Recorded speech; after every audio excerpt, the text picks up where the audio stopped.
So Miranda's going to go first today to talk about the programs through Mid-Ohio Psychological Services. And so I will turn it over to Miranda. I'm going to share just a short PowerPoint that I put together. I feel like it's helpful to have that information written.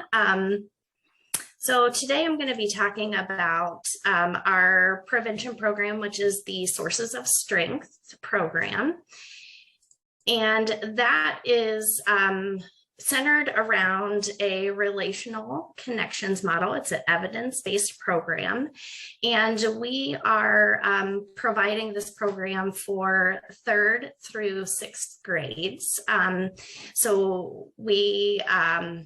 This program actually focuses on connectivity amongst peers. It focuses on school bonding, peer-adult relationship, and help-seeking behaviors.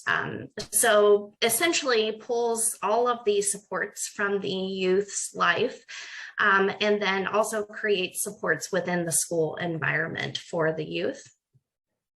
The prevention program also focuses on suicide prevention, but incorporates substance abuse and violence prevention, and also just healthy peer relationships and social skills. And as I said, it's designed, the program that we're implementing is designed to be implemented in 3rd, 4th, 5th, or 6th grades. So just a little bit about the program delivery. The Sources of Strength program consists of approximately 34 lessons. Some of those can be combined and delivered in a different way, but there are 12 core units to the program, which I'll go over a little bit later. So the curriculum is actually the same for all of the grade levels. So it is possible to split the program up amongst years. So if you want the 3rd and 4th grade classes to get the first half of the program for this year, then they can receive the second half of the program the following school year. And lessons are designed to be approximately 30 minutes in length. We prefer to come in and do the lessons either once or twice per week, depending on how planning allows for that. This program can be delivered either in person or in a hybrid format for the upcoming school year. And this is just to show the 12 units that the program focuses on. So the first 4 units, the Introduction to Sources of Strength, the Brain and Body Science, Emotional Regulation, and Connecting to Help, that would be the first half of the program. If you choose to have your younger grades only receive half this school year. And then the following lessons, so family support, positive friends, mentors, healthy activities, generosity, spirituality, physical health, and mental health, are kind of diving in deeper to those sources of strength and exploring each unit more in depth. So that is considered to be the second half of the program. There's a transitions lesson in between the first half and the second half. So that just kind of covers the basic information. I'm happy to answer any questions today if you have questions about the program. I also have my contact information up here. If there's anything that you think of afterwards or would like to reach out, I'd be happy to give more information. Miranda, I'm sorry I was late to the meeting, and I also know that you're doing this program with our prep program, but can you remind me again what grades we're talking about? So it's 3rd through 6th grade. Okay, that's what I thought. Okay, thank you. Mm-hmm.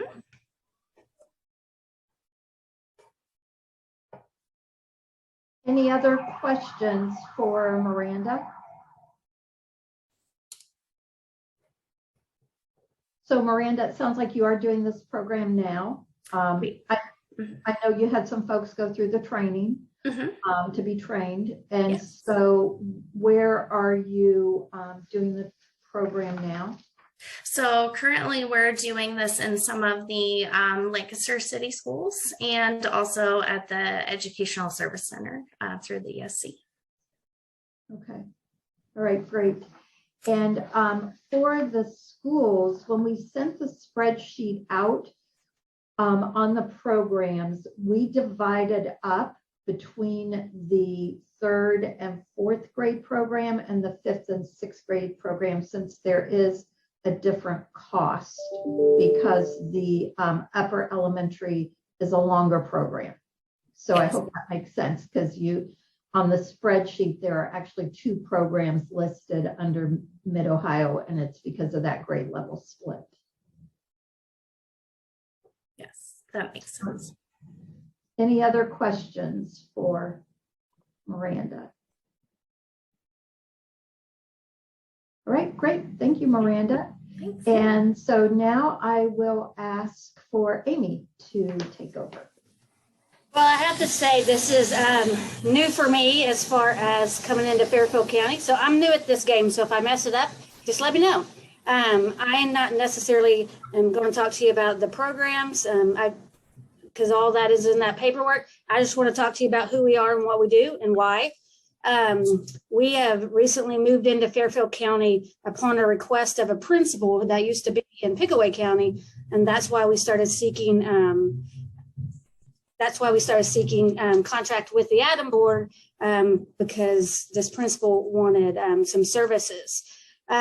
So we've been doing this. I've been doing this for about 14 years. Barry Bennett was prior to me, and he had been doing it for about 20 years. We are now in 5 counties by invite. Within those 5 counties, we're in like 99 different classrooms. We have the programming that we choose is some of the most up-to-date programming. Too Good for Drugs and Violence is one of our favorite because it comes with a book. Therefore, the kid has that to write on, reflect on, and has the contact information that they may need from that. Some of the things that's unique about our program is we have some of the highest licensed people and the longest running people in prevention here. As every one of you guys know, prevention is not something that a lot of people do. It is not a big money maker. When it comes to the length of the program and the scheduling of the program, when I filled out the papers for the Adam Board, I put down to fidelity. And we know how that changes. We have a really good scheduling person. So she helps us to get into what your school's available to do. We found a lot of schools not being able to do prevention because they couldn't work the schedule out. So we're very open to that once a week, twice a week, because something's better than nothing, but we try to do it to the fullest fidelity that we can. On our services, it talked about virtual. We do not do any kind of virtual. We have some science behind that an education is a back and forth kind of conversation. And with some of our work with the Prevention Action Alliance and some state people, we decided that wasn't best, that through the pandemic, we just went door to door, making some connection that way. We also cover House Bill 367 in our programming. It's the opiate epidemic stuff as far as what you have to teach. I know they don't actually check on that, the education board, but we do cover all of those things. With our programming, we do want to let you guys know that I don't know what kind of funds anybody's given, but if you are doing a 10-week program and you only have the funds for 8 weeks, we're going to cover that. Make sure you get what you need for your kids. We do not do any kind of scare tactics as defined by Mr. Yost. We don't do assemblies. And if we do assemblies, we break them down. We don't do any kind of mock car crashes, nothing like that. We provide skills. We do that through Too Good, life skills, second step, a lot of after school programming, youth-led stuff. We do that by what is scientifically based. All of our employees sign a sobriety contract on and off the work hours. Through my 14 years, I've seen a lot of things go sour when bad things happen with people that work here. So we make sure we have that on and off the work hours so we don't lose any of the education or passion behind what we do. And everybody that's it, we have 11 now, 11 preventionists. They all have passion and desire and a reason why they do that. And I'm a firm believer that if you have that passion and desire and you bring that evidence-based programming with that, it's a much better connection, more activity, more than just a lecture type thing. You can see back here, we do a lot of puppets, a lot of robots, a lot of interactive stuff. Our desire is to keep the kids going and asking questions. We do NOMS, or national outcome measures as they're defined. We do those pre and post test. And then upon request of whatever school district, we can get results of that. So you can see, like we have Tays Valley schools we've been in for like 25 years. You can see when we started doing those NOMS, the decrease of onset of use. That way you know what you're doing is working. So we have that. And we also add a couple questions to our NOMS, which is age of first use. So you can sort of look at a school district and where you are currently, and do you need to implement anything else? We do offer services like Westfall Middle School had some issues with vaping, as every school has had lately. So they asked us to come in and specifically educate one certain population about this. We're definitely there if you guys have any requests as far as that. So I don't know if I broke your system or if I covered all the bases, so you'll have to tell me. So I would ask you to go into a little more detail on the Too Good for Drugs after school. Too Good for Drugs after school, as we know, and I don't know how long everybody's been in prevention, but I know Tony and them, as we know, Just Say No for Drugs never worked. And what happened is it was a great concept, and I think it was a great program, but it never taught skills. Therefore, it didn't work well. So what we did is we took the timing that the school had pieced out for that Just Say No program, and we implemented a program that actually has evidence behind it. So after school program would be sort of like that, Just Say No. After school program, so many days a week, certain grades, and then break them down into individual group by grade and offer that education. So by the end of it, we can make it up to the entire school year. By the end of the school year, they've not only had what you've had in your school, but they've had this extra piece. That in turn can lead to a lot of youth-led activities and a lot of buy-in from the kids because they get to know you a lot better. And therefore they have a personal agenda there. And so they take ownership in that. And it's all the same social emotional learning as far as decision-making, stuff like that. We switched from Too Good for Violence to Too Good for Drugs. There's multiple school districts that were in every grade. So we'll switch from violence to drugs to make sure we're having both of those pieces. And then we throw in some life skills as well. Too Good for Drug, just because it's financially one of the best, is the books are 90 cents and we cover those, and versus life skill books that are approaching $10. So, and the kids like it, a lot of role play and stuff. And all that's just in the after school thing. We have had some schools that can't do the after school thing just because transportation and stuff. So we can do that during the school day and make that like a choice of a club that they want to build. Same type of thing, but just education behind that. If you do it like during the school day, we push that it's more of a youth led. We definitely love youth led. We just help guide the youth. And again, that's just because there's such a great buy-in. We have some partners from Prevention Action Alliance, and we like to attend the We Are the Majority. And we encourage kids to meet in those type of programs throughout the year, not just throughout the year, but throughout the summer as well. again, increasing protective factors, decreasing risk factors, anything we can do that adds to that is a great benefit to these kids. Okay, great. I would open it up for questions for Amy. I have a question, Amy. Yes. If a district opts to do it like during the school day, like for instance, the ESC, we can't keep kids after school because we have multiple districts within one classroom.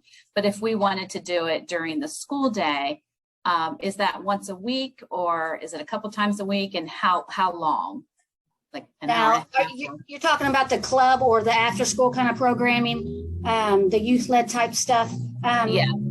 What we do is we sit down with, often it's the guidance counselor, sometimes it's the principal, and we determine what's best for your school, because our model in this school is not going to work for your school. We want to get what's individualized to your school. Just like if you give somebody treatment, you individualize the plan for them.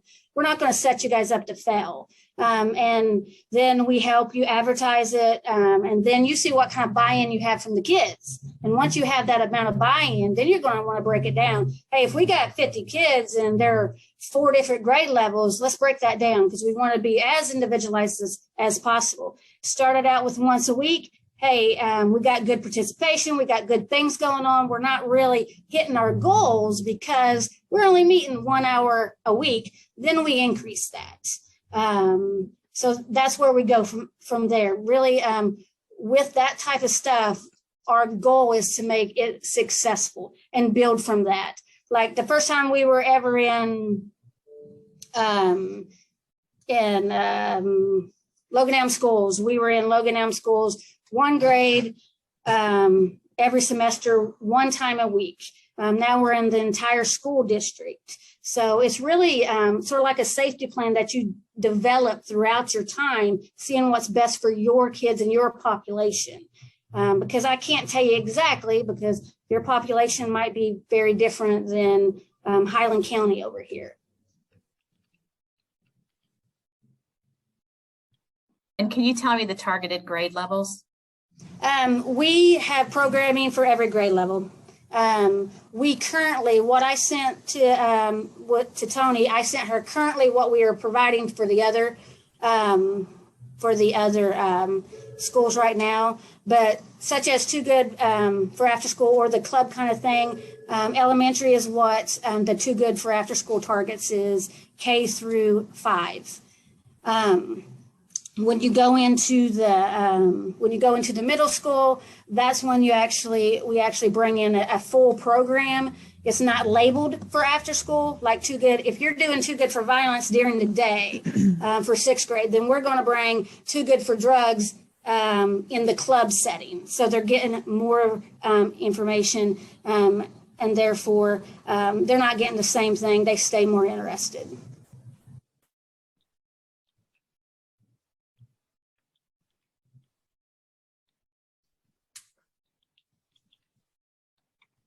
Other questions for Amy?